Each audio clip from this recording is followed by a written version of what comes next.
Sasa bwana, zamani unajua tulikuwa primary tulikuanga na mtihani inaitwa reading. Reading ilikuanga class 1 mpaka class 3.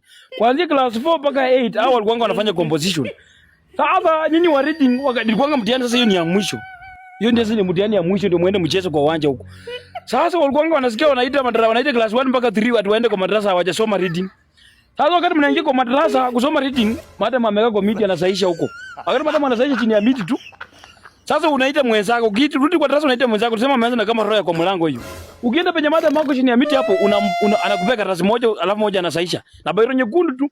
Hapo unasikia number 1 ni church. Unasikia anaambia jamaa soma hiyo number 1. Unasikia jamaa anasema ni mtu mkubwa ndio churuchi. Number 2 unapata ni table. Table unasikia ni table. Wrong. Anakuchuna, unajua anakuchuna kwanza na hiyo bairo ya nyekundu hiyo. Anakuchuna nayo kwa masikio. Number 4 unasikia ati anyone. Bala anyone jamaa aseme tu anyone. Unasikia anafanya na kikumbizi pole pole unasikia ati anyone. Wrong.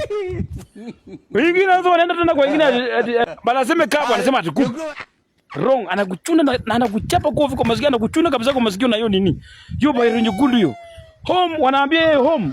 Bala aseme home mwenyewe asome hapa ati home wasaishe. Unajua reading unasoma ndio wasaishe. Sasa anasema ati home.